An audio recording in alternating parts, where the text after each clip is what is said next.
Ladies and gentlemen, the captain has turned on the fasten seatbelt sign. If you haven't already done so, please make sure the volume of this podcast is set perfectly to your listening enjoyment. Please take your seat, whether that's on the treadmill, car, sofa, or bed, and buckle in for the last trip. My name is Jamie Beebe, and I'll be your tour guide, recreating someone's last days in paradise. On behalf of myself and everyone behind the scenes, please enjoy the Last Trip podcast. And because nobody likes a long flight to get to where they want to be, let's prepare for takeoff. 47-year-old Nelly Alva left Lima, Peru to visit her American boyfriend in the Bahamas in November of 2013. But after he left the country, Nelly stayed for another month and then vanished. Her friends and family think she met some criminals who tried to smuggle her into the United States illegally to be with her boyfriend. So what went wrong, and who is behind her disappearance on December 18, 2013? And where is Nelly Alva now? The Bahamas are some of the most gorgeous islands in the world. And there are actually 700 islands and keys located in the Atlantic Ocean that make up what we consider the Bahamas. They're just southeast of Florida, northeast of Cuba, and northwest of Turks and Caicos Island. The main islands are New Providence, Grand Bahama, Eleuthera, Andros, Abaco, Exuma, Cat Island, and Long Island, with the capital of the Bahamas being Nassau on New Providence Island. These islands are a major tourist destination with beautiful beaches, clear blue waters, and luxurious resorts. There are coral reefs, blue holes, and lots of marine life, making it the perfect spot for snorkeling and diving. If you love luxury resorts, the Bahamas are the place for you. Atlantis Paradise is a premier destination for travelers looking for a luxury resort experience. It's located on Paradise Island near Nassau and originally opened in 1998. Although since then, it's expanded and evolved into a sprawling resort complex. And it's themed around the myth of the lost city of Atlantis, with elements of marine life, mythology, and luxury. There's golf, tennis, a fitness center, and lots of high-end shopping, as well as a water park, marine habitat, dolphin habitat, beaches, pools, fine dining, casinos, nightclubs, and theaters. Another one is Bahamar, a luxury resort complex in Nassau with hotels, a golf course, a casino, and, again, all the shopping you can imagine. Sandals Emerald Bay is an all-inclusive resort in Great Exuma, known for its luxury accommodations and golf course. But if you've been listening to this podcast for a while, you guys know I'm a beach girl. So let's cover the best ones. Pink Sands Beach on Harbor Island is famous for the pink sand, which actually comes from tiny red and pink organisms called foraminifera, mixed in with white sand and coral fragments. It's one of the most iconic and beautiful beaches in the Bahamas and stretches for about 3 miles along the eastern side of Harbor Island and is about 50 to 100 feet wide, so there's plenty of space. Harbor Island is easy to get to on a short water taxi ride from North Eleuthera, and once you're on the island, golf carts are the primary mode of transportation. Dunmore Town is the charming main town on the island with pastel-colored houses and colonial architecture. And you can drive your golf cart to Lone Tree, which is basically a large piece of driftwood that stands alone on the sand like a beautiful sculpture. It's said to have arrived during Hurricane Andrew in 1992, although how it arrived is up for debate. And now it's one of the most photographed sites on Harbor Island. Cable Beach in Nassau is a well-known beach with crystal clear waters and powdery white sand and, of course, lots of luxury resorts, casinos, and restaurants along the shore. The beach has calm and shallow waters that are ideal for swimming and family-friendly. Gold Rock Beach is located within the Lucayan National Park on Grand Bahama Island and considered one of the most beautiful and serene beaches in the Bahamas. It's still relatively undeveloped, being in the national park and usually less crowded than other popular beaches. During low tide, the beach expands significantly, exposing a vast stretch of sand flats so visitors can walk far out into the ocean. Also in the park are walking trails, caves, and boardwalks through mangrove swamps. And of course, the famous Pig Beach, also known as Pig Island or Big Major Key, is one of the most unique and famous attractions. It's located in the Eczema Keys and is known for its friendly swimming pigs. They're a colony of pigs that live on the island and love to greet visitors. It's believed they were brought to the island by sailors or swam ashore from a shipwreck. People can swim alongside the pigs and feed them, and of course, they make for some great photo ops. The best way to reach Pig Beach is by boat, and there are also a lot of guided tours that will take you there. Being that the Bahamas are all islands, there are lots of other beaches everywhere you look. So when you go, take your time and explore as much as you can. You can also explore the blue holes of Andros. The island of Andros is home to the highest concentration of blue holes on Earth, both inland and underwater. Blue holes are underwater sinkholes or vertical caves that were formed during past ice ages when the sea levels were much lower. Dean's Blue Hole, which is actually located on Long Island, is over 600 feet deep, making it one of the deepest in the world. Stargate Blue Hole is about 450 feet deep and known for its underwater cave systems and stalactites.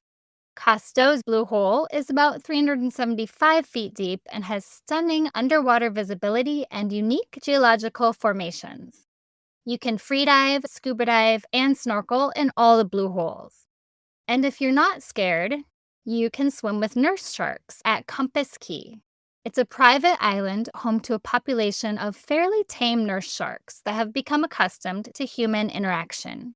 You can wade into the shallow waters of the marina and swim right alongside them, and sometimes you can even pet or touch them.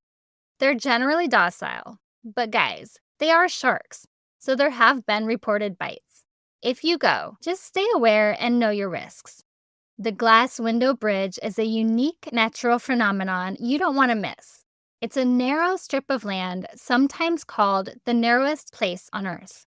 It separates the deep blue Atlantic Ocean on one side from the calm turquoise waters of the Caribbean Sea on the other.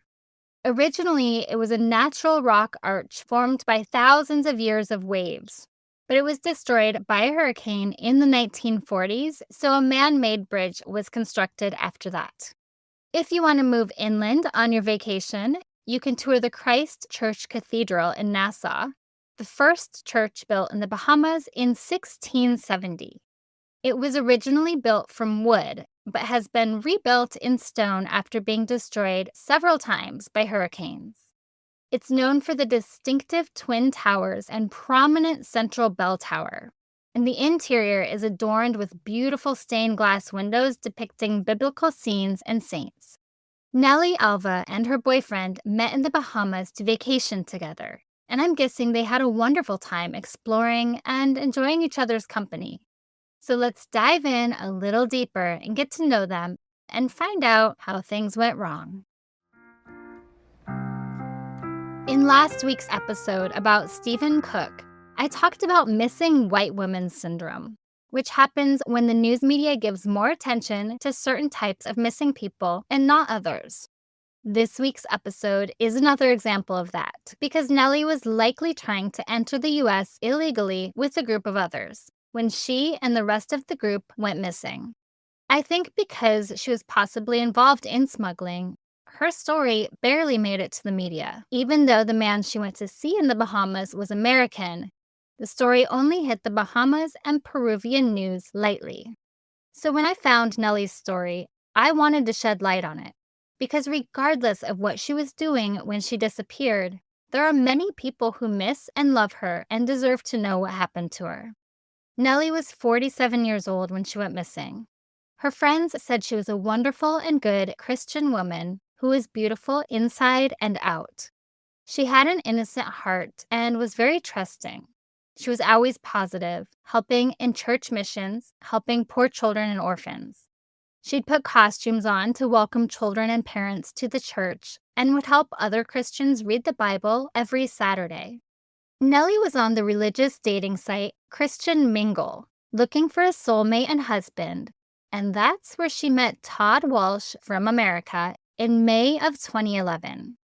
They started chatting, and in December of 2011 through January of 2012, Todd went to Peru to celebrate the holidays and meet Nelly's family. After they started talking, Nelly tried 3 times to get a legal visitor's pass to come to the States and visit Todd and some friends, but was turned down by the government each time. The couple spent over $750 in application fees, which is a lot of money for anyone, but especially for someone living in Peru. It was a big setback for them. And there's no information on why Nelly was turned down, but it prompted the couple to start planning their trip to the Bahamas to meet up, since she couldn't come to the United States. And they planned their trip for several months before flying to the island in November of 2013. Let's go over the facts in this case after a message from our sponsors. Hey guys, I hope you're all enjoying the Last Trip podcast. I'm excited to tell you about my bikini company, The Boyfriend Bikini.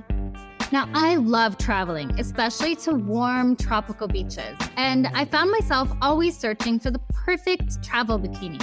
Something sexy, great for any occasion, and easy to stuff in my bag when I'm on the go. So I took all the best bikini ideas, worked with a fashion designer in Paris and a manufacturer in Bali to create my new swimwear company, The Boyfriend Bikini. You know that saying about how girls level up after a relationship ends? They travel more, get hotter, and start a new business? Well, that's exactly what I did. The Boyfriend Bikini is about taking control of your happiness, personal growth, and being a total girl boss. I've named each bikini after a type of man I know, good and bad, because each one helped me grow into who I am today. When you order your favorite boyfriend bikini, you'll get the story behind the man that inspired that bikini. And because you listened to The Last Trip, I'm giving you 10% off your order by using code TRAVEL. Also, a portion of all sales will go to the National Coalition Against Domestic Violence. Just go to theboyfriendbikini.com and use code TRAVEL to get 10% off your order. That's theboyfriendbikini.com, code TRAVEL to get 10% off your order. Happy traveling!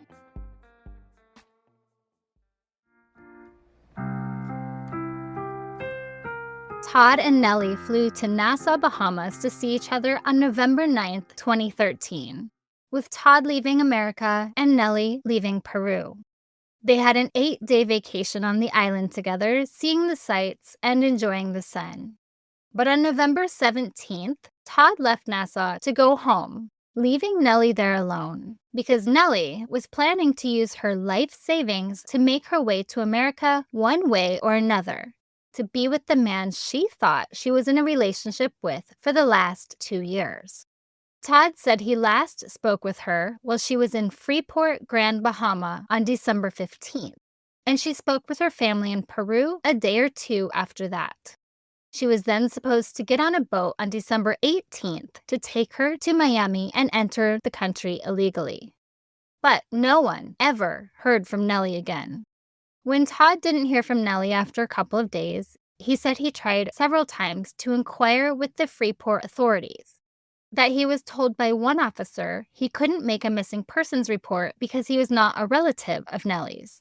But on another occasion, he said a police sergeant took his statement over the phone, even though authorities weren't taking her disappearance seriously. When Todd couldn't get any help from authorities, he reached out to the Tribune in the Bahamas with his story, and they did publish a page about her disappearance. Now, in that story, Todd said that he knew Nelly expressed an interest in illegally entering the U.S., and that she made contact with someone living in Grand Bahama who said they could successfully get her to the U.S. for a fee of $6,000 US. Todd told news media, I'm just really scared for her. I fear the worst. After reading the stories about the Turkish men who still haven't been found after doing the same thing that Nelly did, I don't know what to think or do.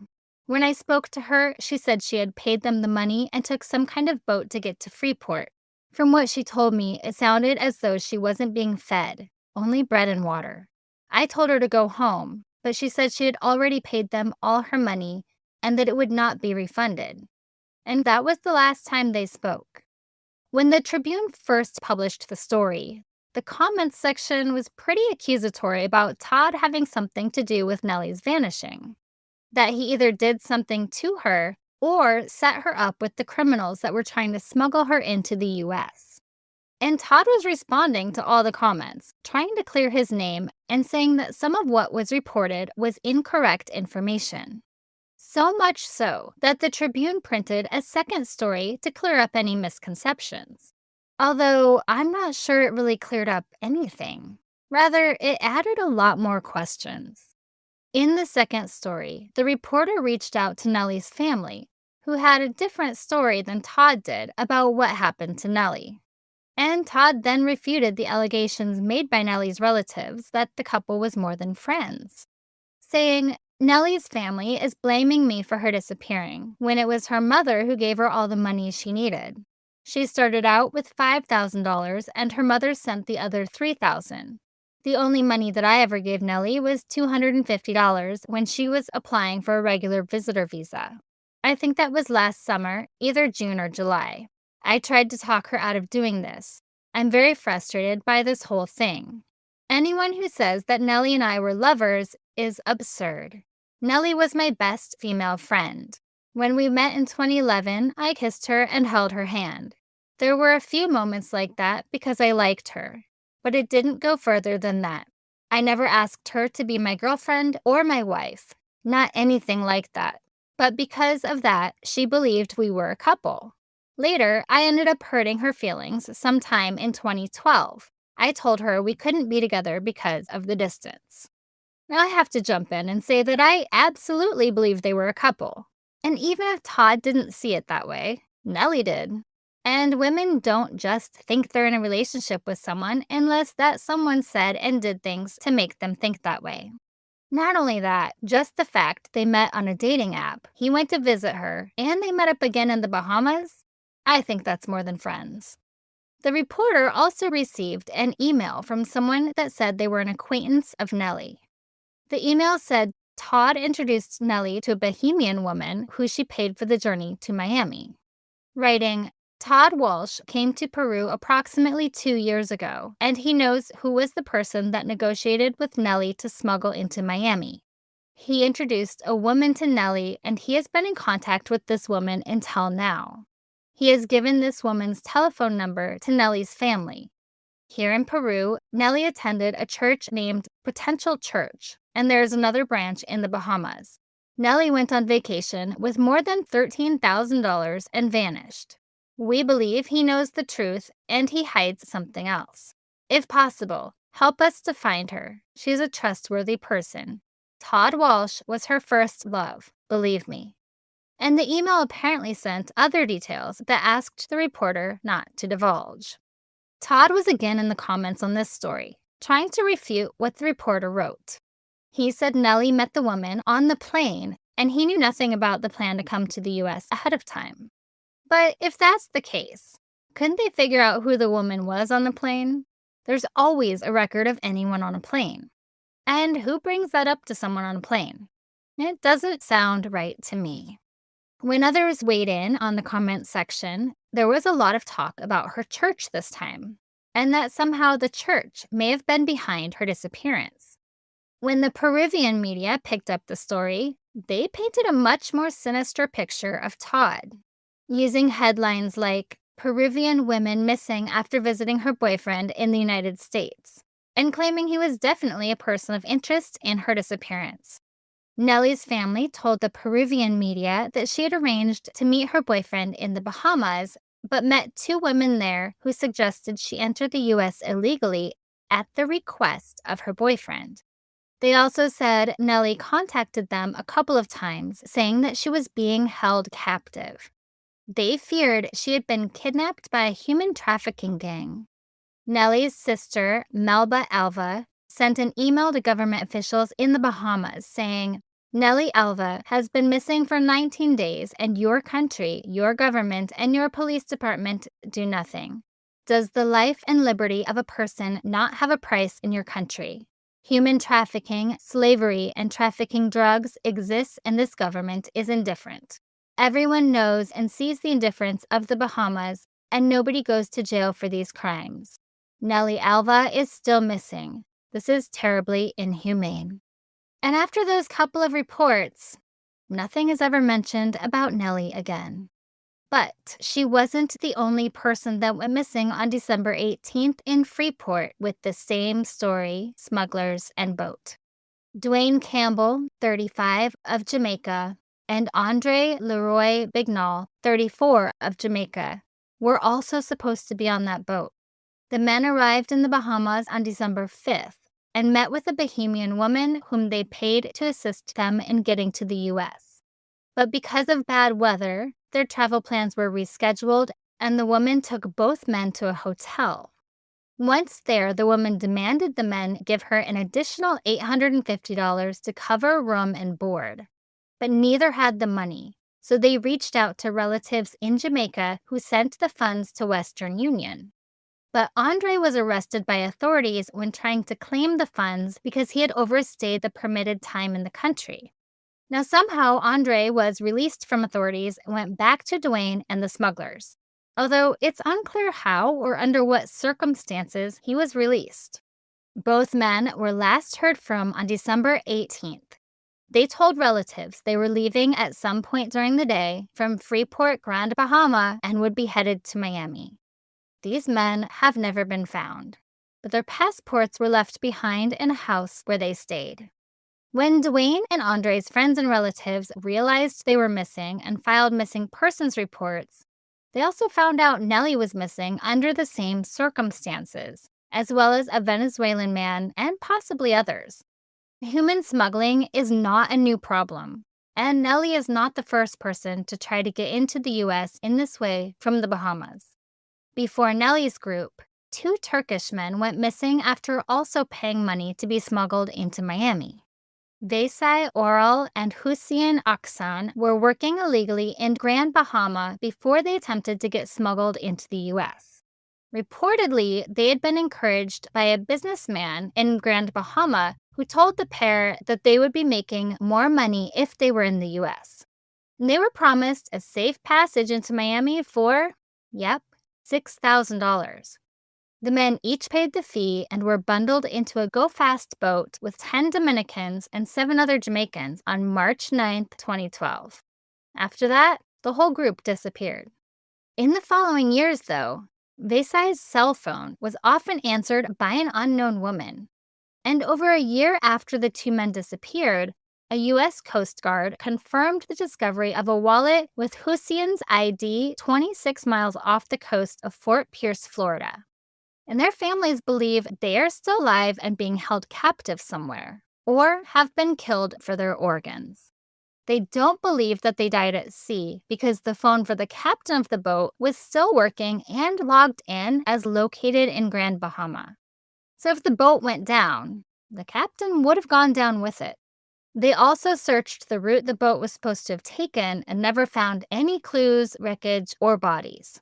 And their families have offered a $100,000 reward to anyone who can offer information leading to their safe return.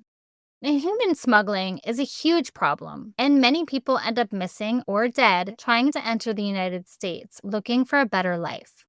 No matter what your beliefs are about countries, borders, no one should die or go missing in these types of situations. Every single life is important, and Nelly's family and friends still miss her and have never gotten the answers they deserve. But there are plenty of theories out there. With so much time passed in this case and absolutely no clues, Nelly is likely dead.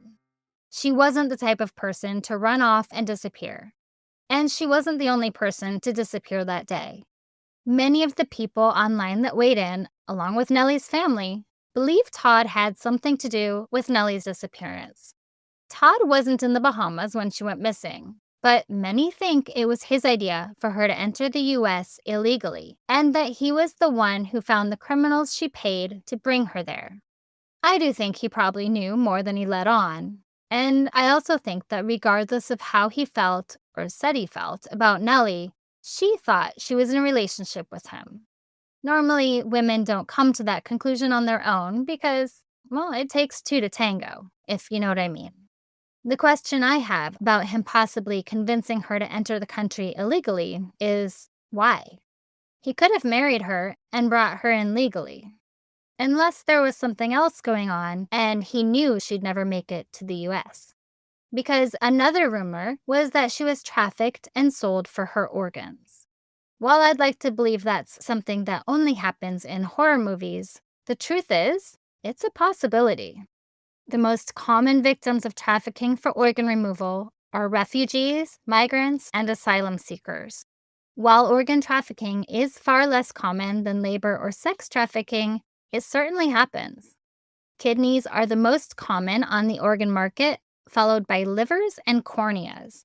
And more markets are emerging for human eggs, skin, human embryos, and blood plasma.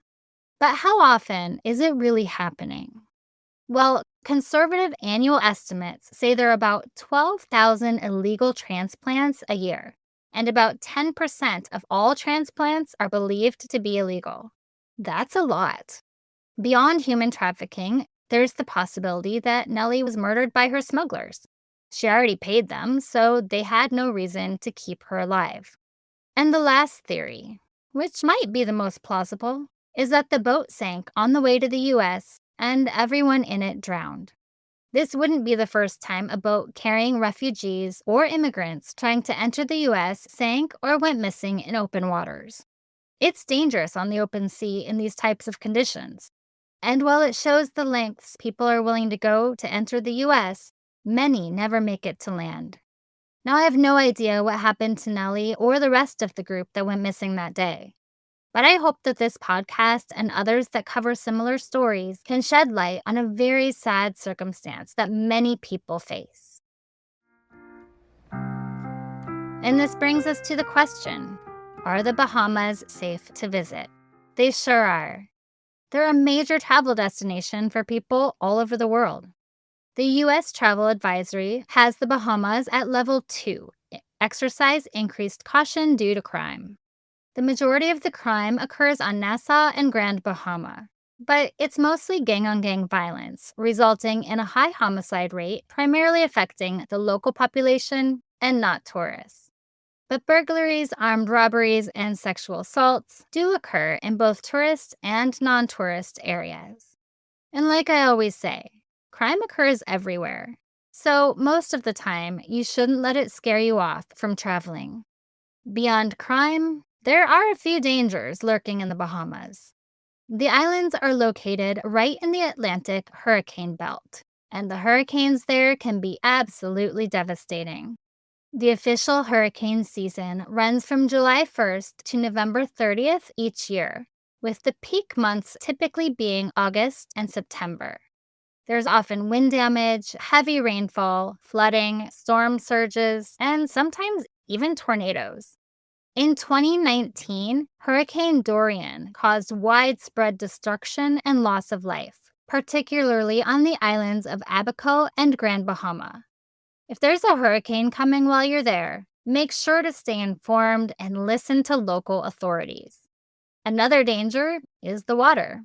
There are rip currents, animals like jellyfish and stingrays, and accidents easily happen in water. Swim in beaches that have a lifeguard, never swim alone, and watch for warning signs. And I have a few other tips for your trip to the Bahamas. English is the official language in the Bahamas, and US dollars are accepted everywhere and are on par with the Bahamian dollar. Buy and use only reef-safe sunblock. Other types are literally poison to the reef, and many countries have banned sunblock that's not reef-safe. Also, if you like straws, I suggest bringing your own, because you won't get one in the Bahamas. They're not safe for wildlife. You can get reusable straws just about anywhere, so grab some and pack them with you. Like many countries, taxis in the Bahamas do not use meters, so be sure to negotiate the price with the driver before getting in. Once you agree on a price, pay him up front so he can't change prices later on. If you rent a car, remember that they drive on the left side. And also consider this before crossing streets. Make sure you check both ways. And traffic can get pretty congested, with some people simply not following road rules or having any courtesy. So keep that in mind while driving or planning your drive. When addressing Bahamians, they're pretty formal with strangers. They'll address you by your family name with the appropriate Mr. or Miss, and you should do the same. Handshakes are expected. Never kiss, not even on the cheek. It's not part of their culture and will shock them or embarrass them. If you need medical care, the doctors on the island are great. And like most countries, the cost of healthcare is much less than that of the United States. They also don't accept insurance, so if you do end up in the hospital, a down payment will be required. The emergency number in the Bahamas is 911, just like the US. It should go without saying, especially after hearing Nelly's story, but never partake in any criminal activity. That includes trying to enter another country illegally. And on that note, there are some strange laws in the Bahamas that you may not know about. It's illegal for civilians to wear camouflage clothing. This law is in place to prevent confusion and ensure that camouflage attire is reserved for the military and law enforcement. Gambling is generally illegal for Bahamian citizens. However, there are exceptions for tourists visiting the casinos and resorts. It's illegal to bring certain fruits into the Bahamas, like apples, oranges, and pears. Swearing or using offensive language in public is considered disorderly conduct and can result in a fine or imprisonment. The legal drinking age is only 18, and alcohol is sold in liquor stores and convenience stores at all hours, but not available for sale on Sundays. And drugs, including marijuana, are not only illegal, but the penalties are severe. They include fines and long prison sentences in local jails. Trust me, you don't want that. Also, use common sense when traveling. Be aware of your surroundings and be kind to the locals and the land, and you should be just fine. Remember, no matter where you're traveling, make sure you inform someone about your plans before going anywhere. Tell someone reliable where you're going and what you'll be doing and when to expect you back.